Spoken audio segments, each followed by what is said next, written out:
Bueno, vamos a explicar hoy lo que es el metabolismo bacteriano y vamos a ver la composición habitual de las bacterias, qué son los elementos y los compuestos que tienen y ver un poco cómo se maneja el hecho de nutrirse a partir de las sustancias que necesita. Nosotros tenemos en primer lugar de que para que se produzca nutrición de la bacteria y el metabolismo que consta de dos etapas que serían anabolismo y catabolismo. Entonces tenemos los elementos y compuestos químicos que constituyen a una bacteria. Ahí estamos con el agua, iones minerales, fosfatos, sulfatos, calcio, sodio, cloruros, componentes minerales. Aparte, carbohidratos y hidratos de carbono son los azúcares, las proteínas, constituidas por aminoácidos y los lípidos que están constituidos por grasa y aceite. Es como cualquier organismo vivo, tiene todos los elementos y tenemos que ver de dónde se obtiene este material. Los elementos químicos imprescindibles serían el hidrógeno, oxígeno, nitrógeno y carbono. Entonces vemos ahora de dónde se obtiene cada uno de ellos. Hidrógeno o oxígeno se obtiene del agua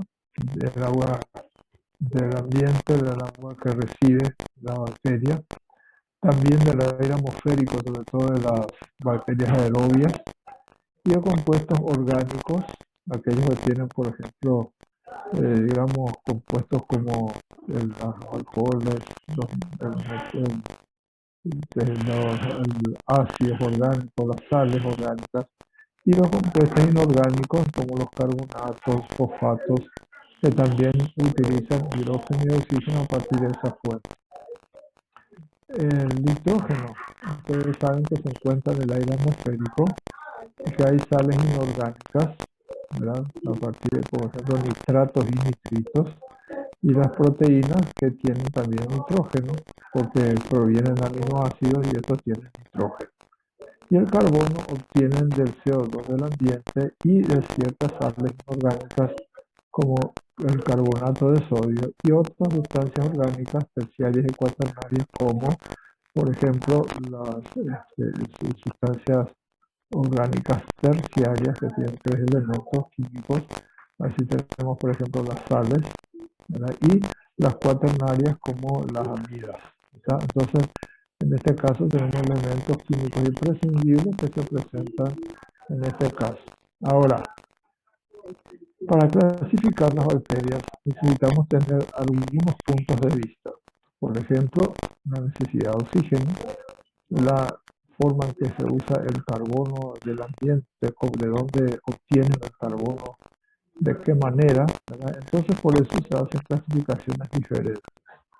Ustedes ven acá que según la necesidad de oxígeno hay bacterias aerobias, las que usan el oxígeno del aire, bacterias anaerobias que no utilizan oxígeno del aire, tienen otro sistema de vida, bacterias microaerófilas cuando utilizan una muy pequeña proporción de oxígeno del ambiente, bacterias facultativas que pueden ser, porque de acuerdo al ambiente donde están, trabajar como aerobias, porque pueden usar el oxígeno aire, o trabajar como anaerobias. Se llaman facultativas y todo lo que sea facultativo significa que se maneja en los dos sistemas.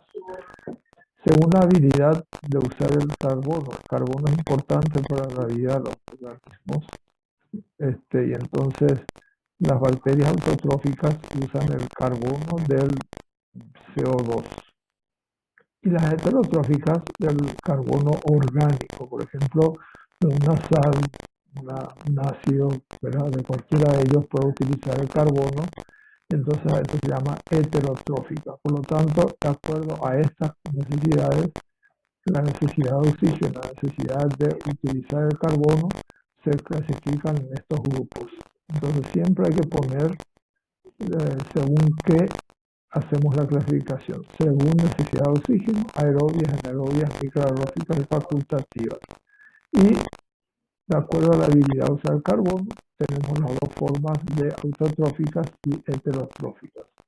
También podemos hacer la clasificación teniendo en cuenta la temperatura a la que se desarrolla perfectamente las bacterias y vemos que hay psicrófilas, termófilas y mesófilas.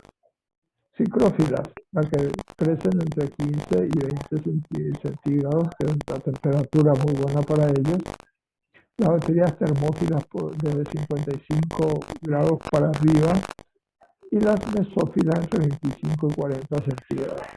Ustedes se dan cuenta que las bacterias mesófilas, son las que más están en contacto con el ser humano y pueden producir patología. ¿Por qué? Porque están cerca de la temperatura de desarrollo de un ser humano. Entonces tenemos nuestra temperatura básica sería entre 36 y 37 centígrados y estas desarrollan entre 25 y 40, por lo tanto estas son las que pueden introducirse en nosotros y producir patologías.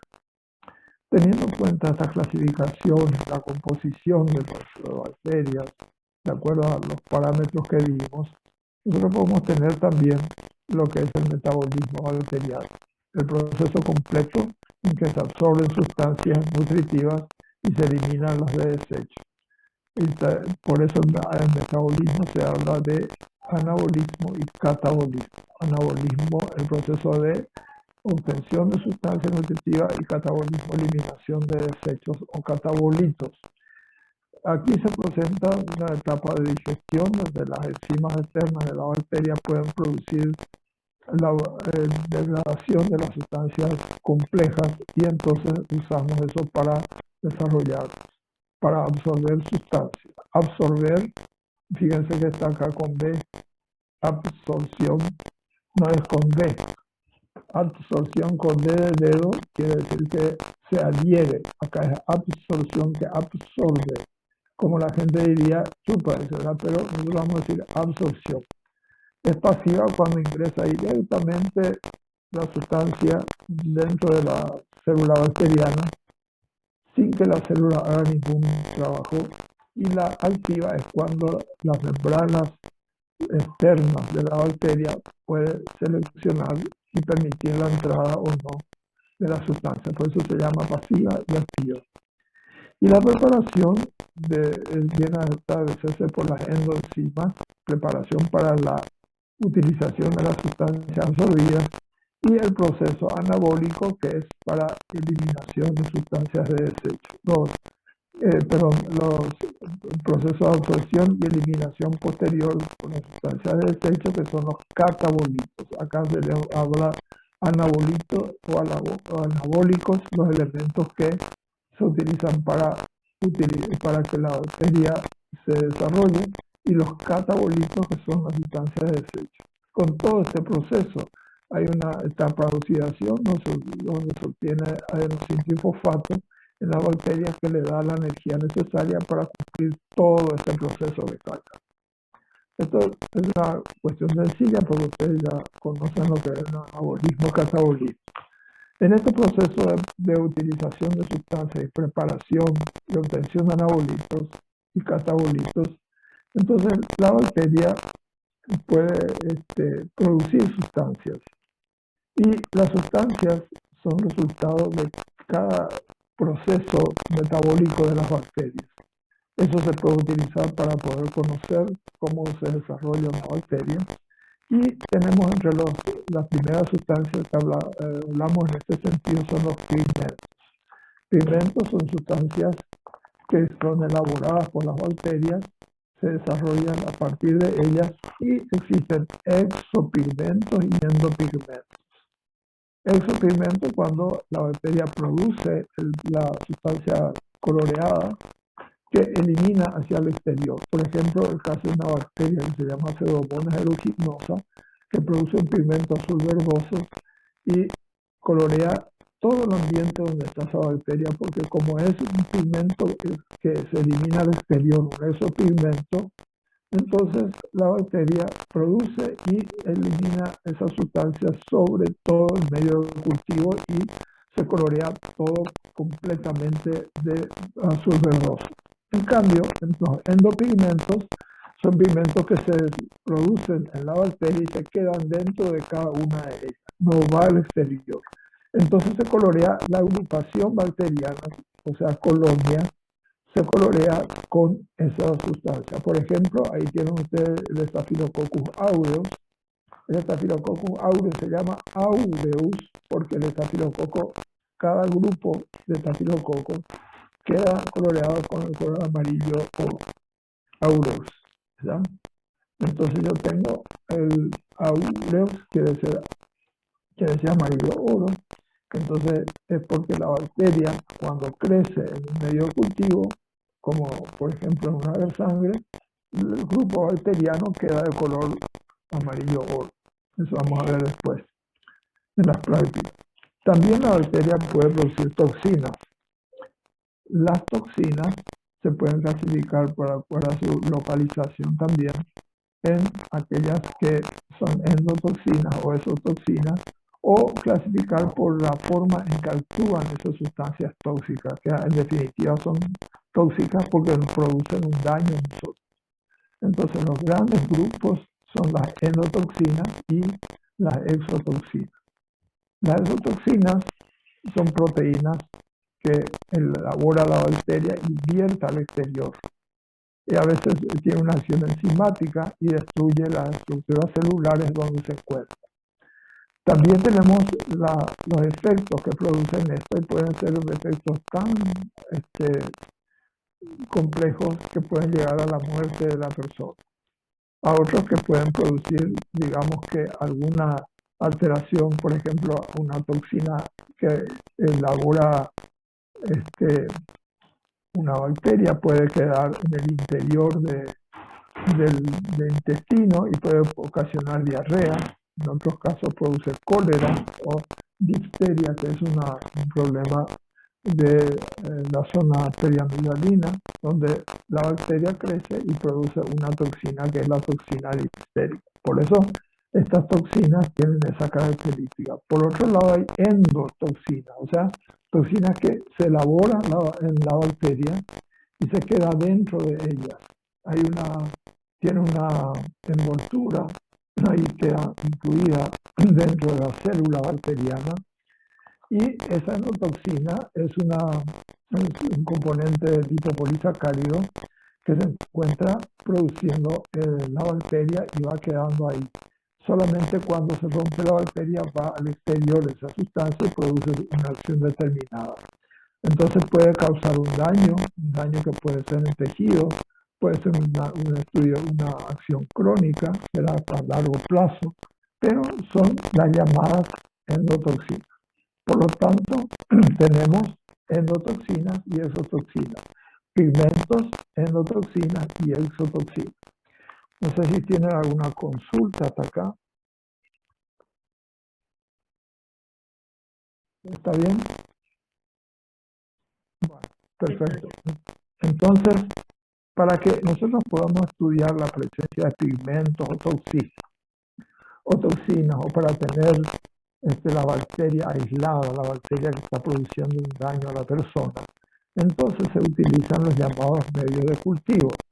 Medios de cultivo son los medios en los cuales tenemos sustancias nutritivas para la bacteria que hace que ellas crezcan o cultiven en ese medio. Entonces se producen condiciones ideales para que se desarrolle esa bacteria y nosotros les proporcionamos una serie de sustancias. El carbono, como a partir de azúcares, y por ejemplo, ustedes saben que el alcohol también tiene carbono, citrato, ácidos orgánicos, proteínas, los aminoácidos, y el CO2, dióxido de carbono o anhídrido carbónico. Y estos medios de cultivo se clasifican de acuerdo a su estado físico en sólidos, líquidos y semisólidos. Los medios sólidos, van a ver después en la práctica, cuando hablen de práctica, que los medios sólidos se ponen en placas, en medio a la temperatura ambiente, el medio queda sólido en unas placas, que son llamadas placas de Petri. Los medios líquidos son los llamados caldos de cultivo, caldos, en unos tubos, porque como es líquido, y tenemos también los semisólidos que se pueden poner en tubos, ¿verdad? Que sirven para transporte de material. Si yo hago un hisopado faríngeo, puedo meter en ese medio semisólido para que se mantengan los nutrientes para la bacteria mientras ese tubo se envía al laboratorio. También, de acuerdo al origen, puede ser medio sintético. Los que nosotros preparamos son medios que son que preparamos para ciertos tipos de bacterias que tienen agua y sales, ¿verdad? Y cuando es un caldo, ¿verdad? Es porque es líquido, y al líquido si se le agrega agar, entonces se vuelve un medio sólido. Entonces hay sustancias que son naturales, que provienen de animales o vegetales, y otros medios que son sintéticos, nosotros preparamos. Ahora, de acuerdo a la composición, también se puede obtener medios de cultivo. Hay medios comunes que no tienen muchas sustancias complejas, como por ejemplo un agar común donde tiene agua, cloruro de sodio, extracto de carne y agar, nada más que eso, pero aporta buena cantidad de nutrientes para el crecimiento bacteriano. Hay medios que son enriquecidos, que le agregamos sustancias para que la bacteria crezca más y mejor. ¿Por qué? Porque estas son bacterias más exigentes. Por eso nosotros durante el curso vamos a decir, por ejemplo, esta bacteria crece en tal medio de cultivo. Una de las exigentes, por ejemplo, es el Mycobacterium tuberculosis. El Mycobacterium tuberculosis tiene la característica de que necesita nutrientes especiales, y entonces un medio de cultivo para el Mycobacterium tuberculosis, por ejemplo, el llamado medio de Lowenstein-Jensen, que tiene caldo de carne, extracto de carne, tiene papa, tiene leche, tiene una serie de sustancias que se forman para que den nutrientes adecuados para la bacteria. Hay bacterias que son exigentes y otras que son comunes para su crecimiento. Hay medios de cultivos de enriquecimiento, ya decíamos que favorece la multiplicación de las bacterias, y otros son medios selectivos, que son específicos para algo. Que yo acabo de decir para Mycobacterium tuberculosis, los medios selectivos exclusivos para Mycobacterium tuberculosis, no para otra cosa. Si tenemos que hacer crecer, por ejemplo, una Neisseria meningitidis o Neisseria gonorrea, se usa un medio que se llama de Thayer Marker. Son medios selectivos, exclusivos para un tipo especial de microorganismos, de bacterias que se puede hacer crecer. También hay medios de identificación. Como nosotros necesitamos saber si la bacteria tiene o no tiene tal nombre, entonces para saber exactamente cuál es, se hacen los medios de identificación. Y se hacen varios tipos de sustancias en varios tubos para que yo pueda ver cómo se comporta con diferentes sustancias, y eso se lleva a una tabla, entonces yo puedo ver ahí cómo se comporta esa bacteria, y puedo sacar entonces el nombre de la misma aprovechando las llamadas pruebas bioquímicas de reacción. Y eso tiene que ver con el metabolismo que decíamos al principio, por el aporte que se le da y por los nutrientes que necesita. Los medios de transporte es para que lleve yo desde la cama del paciente hasta el laboratorio la sustancia, que no se me seque, que no se destruya. Por ejemplo, yo me voy a hacer un hisopado faríngeo con un hisopo, y eso se introduce dentro de un medio de transporte que es semisólido y que tiene la característica de que al poner en ese sitio yo puedo transportar y tengo tiempo de hacer llegar hasta el laboratorio esa sustancia, de tal manera que este medio que dice acá de Stuart me sirve para eso. ¿Está? Ahora, con todos esos medios que hablamos, yo puedo identificar a la bacteria, pero no solamente por los medios, sino que por la morfología de las bacterias, cómo es su etapa de crecimiento, si tiene flagelos la bacteria, si tiene cápsulas, si tiene esporas, las coloraciones que se usan habitualmente, que son también para identificar bacterias, como la coloración de Gram, relación de Steve-Nielsen, los cultivos, que son sustancias nutritivas, que pueden tener el aspecto y tamaño de las colonias, una forma en que crecen en los medios de cultivo y las propiedades metabólicas. Eso que decíamos hoy, cómo utiliza el oxígeno, cómo utiliza el CO2, la temperatura de desarrollo, qué pigmentos produce, cómo, si es o no resistente al calor, a los álcalis, ¿verdad? Y todas las propiedades químicas que tiene la bacteria para poder dar su nombre y apellido. Entonces, la estructura antigénica, si tiene antígenos somáticos de la bacteria completa o si tiene cápsula, va a tener una estructura antigénica capsular, también flagelar, porular y otro. Eso de acuerdo al tipo de bacteria. Entonces, para identificar a la bacteria, se hacen todos estos elementos y una de las cosas que también importa es en la multiplicación o fisión bacteriana, que le permite entonces a la bacteria mantenerse viva, ¿verdad? Y se desarrolla a partir de una bacteria que tiene su ADN. Ustedes saben que el cromosoma está en el citoplasma disperso, ¿verdad?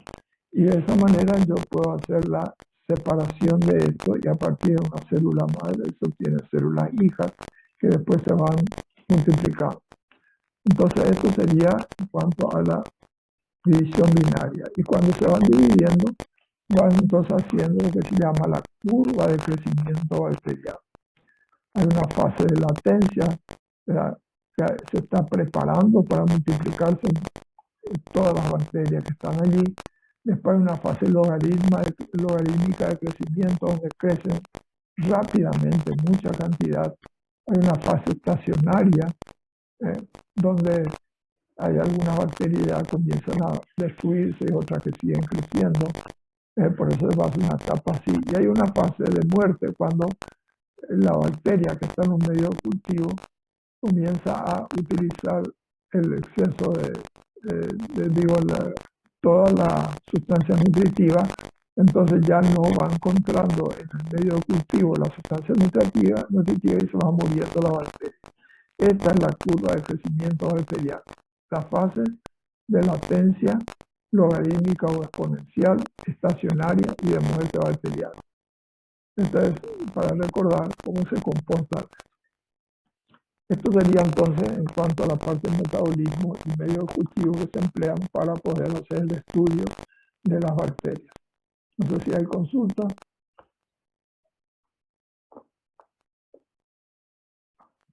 Bueno, Doctor, sí. ¿en qué capítulo del libro se encuentra este contenido?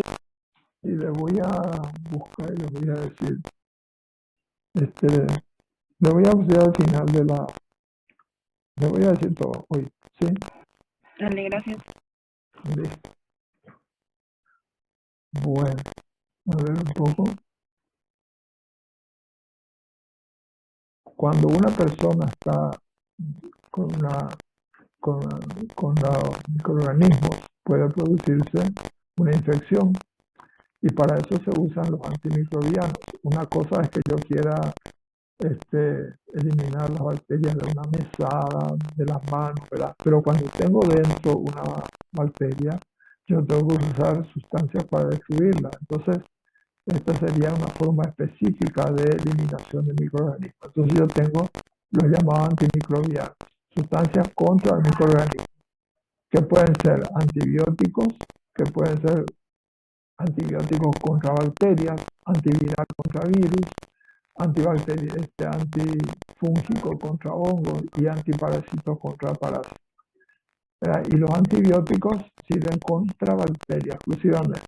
Y esto se puede detectar por medio de un llamado antibiograma que sirve para ver qué antibióticos se usa en el paciente cuando tiene una determinada bacteria como infección. Esto van a desarrollar más en la práctica. Entonces, le voy a dar esto para que lean, quiero que me lean un poquito esto. Le dejo unos minutos y voy a buscar el libro para darle la página. Un momentito, quiero que lean esto por favor.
Bueno,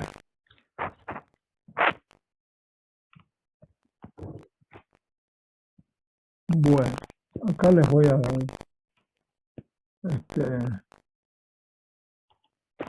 esto les pedí. Antimicrobiano es para sustancias que tienen que ver para eliminar todo tipo de microorganismos, ya sea el que sea, pero los antimicrobianos se clasifican en antibióticos, antivirales, antimicóticos y antiparasitarios. Y lo que a nosotros nos toca en este momento hablar es del grupo de los antibióticos, porque estamos hablando ya comenzando con el capítulo de bacterias. Entonces acá en los antibióticos, sustancias que se pueden obtener en forma natural o sintética o semisintética. Natural a partir de, por ejemplo, el caso de la penicilina, que se obtuvo a partir de un hongo, que es el Penicillium notatum. Los semisintéticos, que son aquellos que a partir de una sustancia que es natural, yo puedo alterar alguna molécula, ¿verdad? Como en el caso de, tienen usted la ampicilina, y los sintéticos se preparan directamente en laboratorio. Teniendo en cuenta esto, entonces yo puedo decir que hay las sustancias que se usan para eliminar bacterias son bacteriostáticos, que estático impide el crecimiento del microorganismo y después se muere. Bactericida, la terminación cida quiere decir muerte, pero con C, no con S, con C, y mata al microorganismo directamente. Esto más o menos está incluido en este, por eso es que no se usa mucho el bacteriolítico, aquellos que se destruyen por lisis, pero generalmente estas dos cosas son las que quiero que conozcan bien, bacteriostático y bactericida, que es lo que van a utilizar mucho después cuando ustedes vean en farmacología de cómo se puede utilizar los tipos de antibióticos. Y esto comienza todo como antecedente con este señor Paul Ehrlich, que en 1908 preparó una sustancia que se llamó bala mágica, que es el salvarsan, y él hizo un trabajo para eliminar el treponema pallidum, productor de sífilis. Le llevó mucho tiempo porque no encontraba la fórmula. Él hizo una fórmula, falló, otra dos, tres, cuatro, así, llegó a 600 y todavía falló 600 veces y después 606 recién ahí encontró esta molécula salvadora, la insistencia de él para eliminar el treponema pallidum. Pero toda la era de antibióticos comienza con el señor Alexander Fleming, este doctor que inclusive tuvo un premio Nobel por haber tenido la penicilina. Él, trabajando en su laboratorio con cultivos, dejó un fin de semana largo y se le contaminaron las placas bacterianas con hongos. Y vio que alrededor de los hongos no crecían bacterias. Entonces dijo, si acá no crece es porque el hongo está produciendo alguna sustancia. Y entonces buscó la sustancia y encontró la penicilina, ¿verdad? Y a partir de ahí entonces se tienen los antibióticos a partir de la penicilina de Alexander Fleming.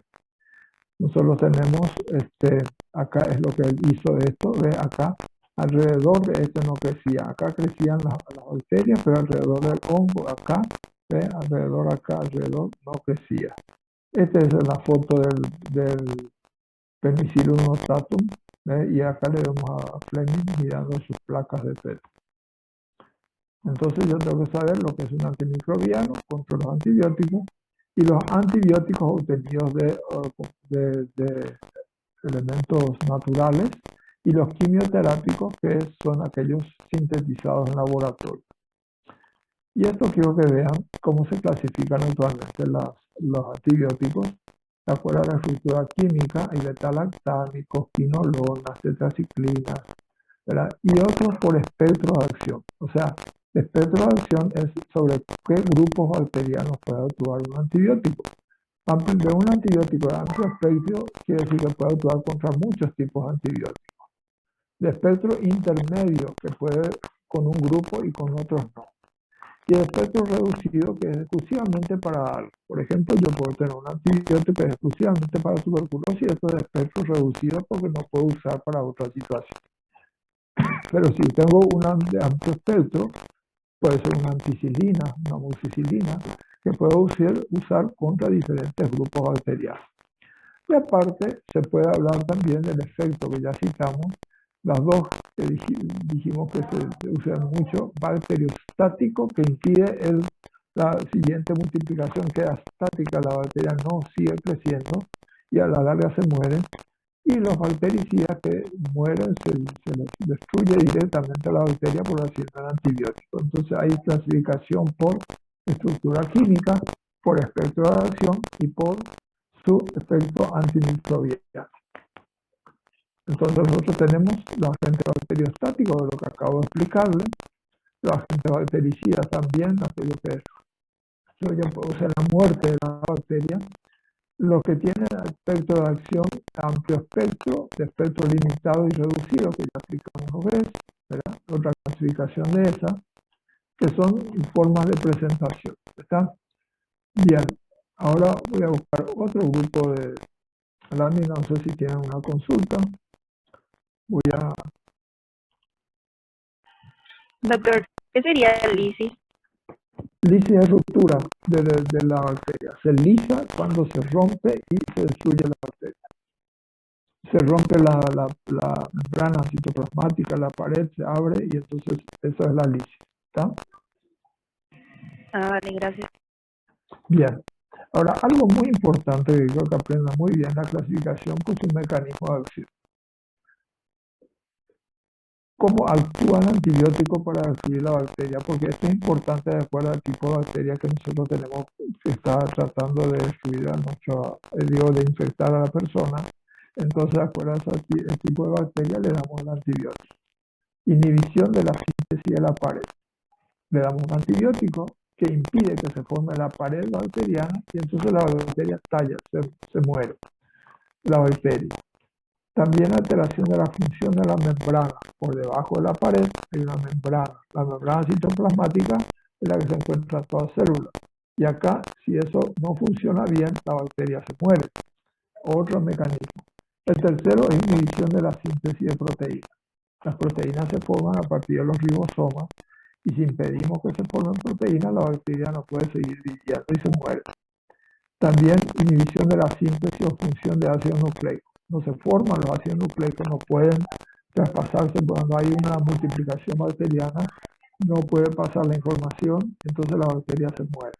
Y por último, por acá hay 5, 1, 2, 3, 4 y 5, se llama competitividad metabólica. Los metabolitos compiten con la sustancia y se produce eso. ¿Está?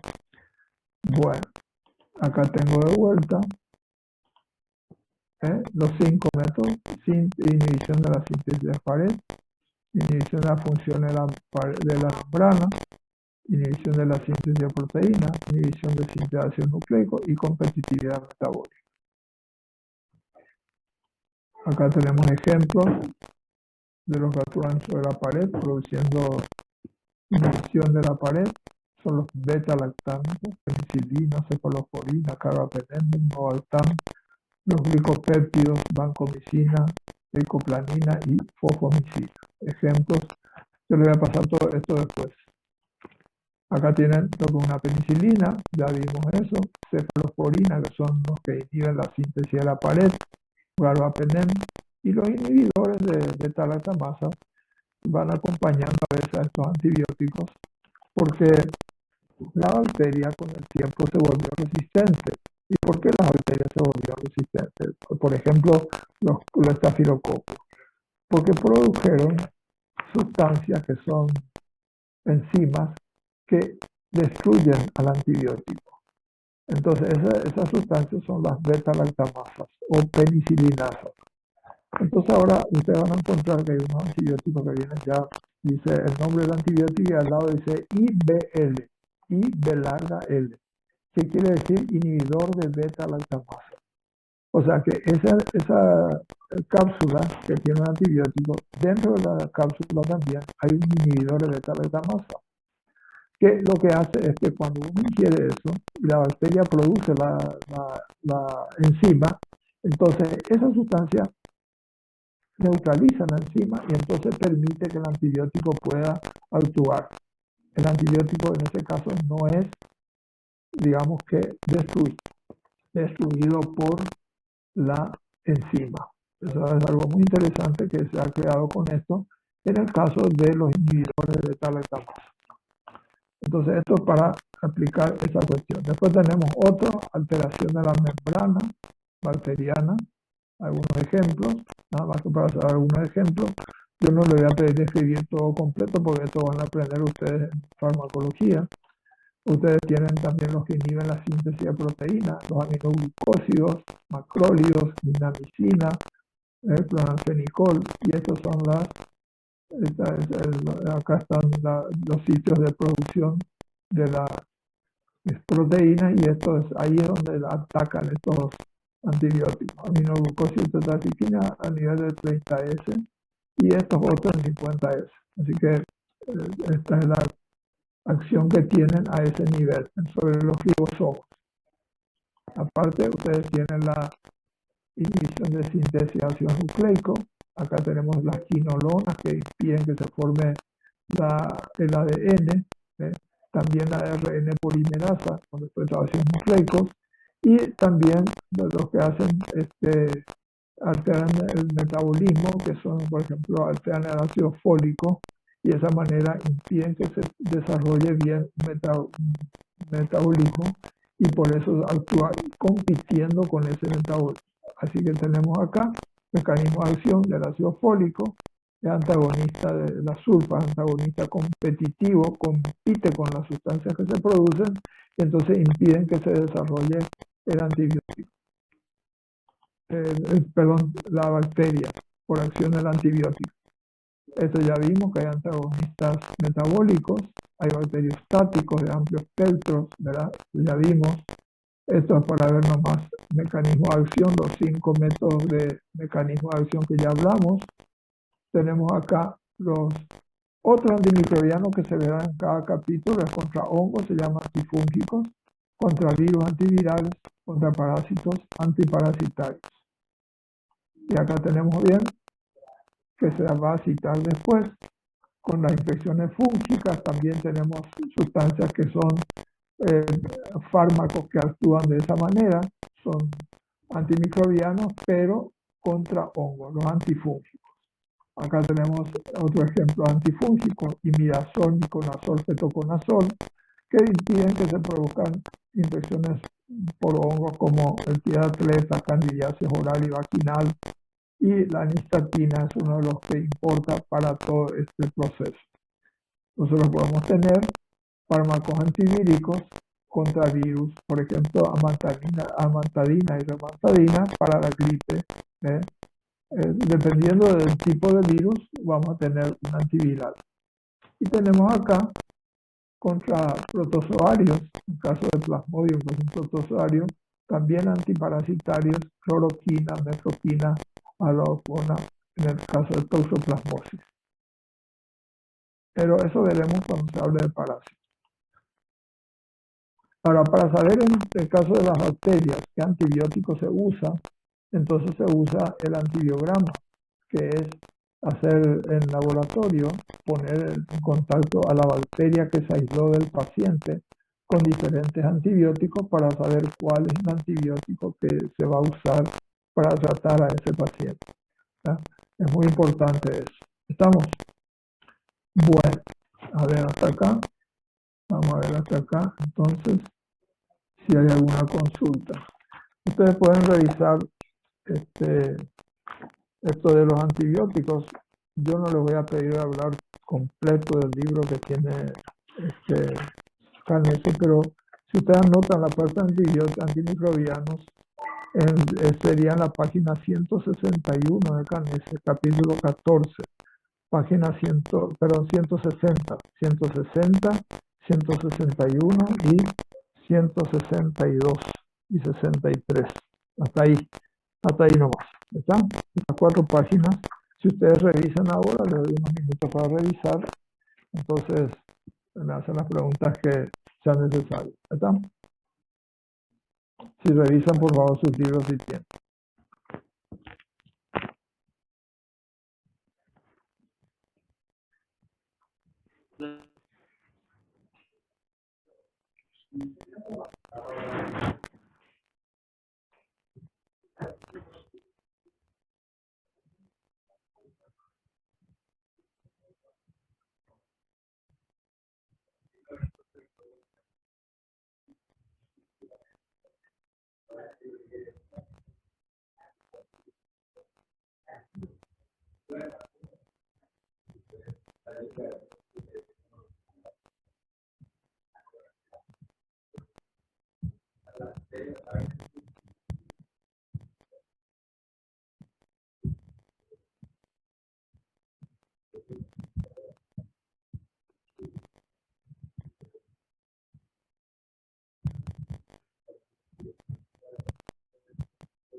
Bueno, ¿revisaron eso? Eso es parte de lo que tienen que ver.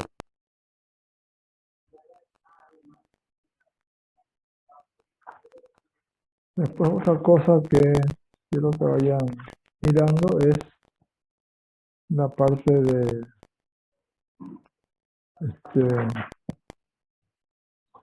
del libro. Tenemos metabolismo bacteriano, página 140, lo que es un metabolismo. 140 hasta 144. 140, 144. Están anotando eso por ahí mirando, porque no es todo completo el capítulo, lo quiero que lean. Si pueden revisar, por favor. Si pueden revisar, por favor, y cualquier pregunta, o si no, miran después en estos días y me consultan el martes. ¿Puede ser? Sí. Creo que sí. ¿Cómo? Perdón. Creo que es mejor, profe, así tenemos más tiempo para leer mejor. Sí, yo le doy esas hojas. Hay cuestiones que no corresponden ya para nuestro programa. Entonces, ustedes miran eso, de acuerdo a las páginas que les doy, van leyendo a poco y esto es importante porque con tiempo quiero que revisen, así si hay aclaración ya hacemos de tal manera que ustedes se vayan ubicando dentro de la materia, que es lo importante, ¿verdad? Así que eso es lo que tenemos. ¿Está? ¿Hay alguna duda hasta acá? Esto que está antibiograma yo no lo voy a desarrollar ahora porque va a ser para la práctica. Se muestra en práctica lo que es un antibiograma, qué antibióticos se usa en el paciente de acuerdo a la bacteria que tiene. Vamos a ver los tipos de antibiograma. Hay una forma de antibiograma que se llama por el método Kirby-Bauer y hay otro método que se llama ETEST, Epsilon Test, ¿verdad? Que eso se va a desarrollar después, ¿verdad? Para que vean bien la importancia que tiene el conocer el antibiograma. Pero ya les adelanto que el antibiograma es poner en contacto a la bacteria aislada del paciente, la que le está produciendo la infección, con antibióticos, diferentes tipos de antibióticos para a cuál de ellos esa bacteria es sensible. De tal manera que yo use en mi paciente aquello que sea sensible. Porque si in vitro, en la placa, en el laboratorio, ya me da resistente a algún antibiótico, quiere decir que ya no voy a tener que usar ese antibiótico. Cuando yo veo que es resistente a tal antibiótico, ya no uso con el paciente, voy a buscar entre aquellos que sean sensibles. Entonces yo digo, es sensible a tal antibiótico. Entonces, perfecto, entonces ahí yo veo cuál es el antibiótico que puede llegar a la zona de infección, cuánto voy a dar al paciente, si no tiene algún inconveniente de recibir esto, si va a si se metaboliza por la orina, a ver si no tiene problema renal o qué tipo de cuestión tiene para que yo como médico pueda definir cuál es exactamente el antibiótico. Por eso siempre se hace al final de haber aislado la bacteria. Aislar quiere decir que sacar del paciente la bacteria, ver qué bacteria es y hacer el antibiograma. Por eso es que como la bacteria tiene que crecer en los medios cultivos, no es que el resultado está de un momento para otro. El resultado completo puede llevarte 2-3 días para los gérmenes comunes. Para los muy exigentes, aquellos que tienen más complicación para poder crecer, entonces lleva más tiempo, puede llevar una semana, ¿verdad?, para poder aislar. Por eso es que siempre uno tiene que estudiar muy bien el uso de antibióticos para ver qué voy a hacer con mi paciente cuando llega, porque yo no puedo esperar 4 o 5 días para darle de acuerdo a lo que me dice el antibiograma. Ahora tengo que hacer ya previamente, de acuerdo a mis conocimientos, yo digo, acá se produjo la infección, podría estar tal bacteria, le voy a dar ya esto para disminuir. Y después se confirma lo que uno pensó con el resultado del laboratorio. ¿Está? Y ahí vemos si hay que necesidad de cambiar o de seguir con el mismo tratamiento que iniciamos. ¿Está? Por eso es importante que tengan en cuenta todo esto. ¿Estamos? Bien. Doctor, Entonces, sí, adelante.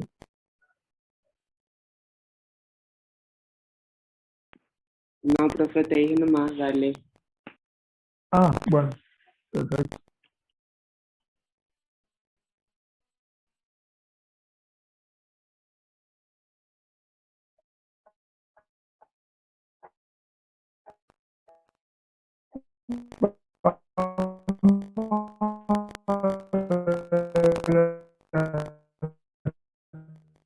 Tienen es un gen en la unidad misma de la herencia, un cadáver hereditario que sí que se transmite la esta bacteria a la siguiente.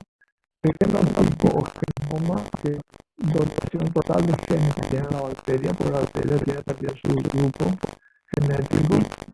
Fenotipo es el carácter fisiológico, o sea,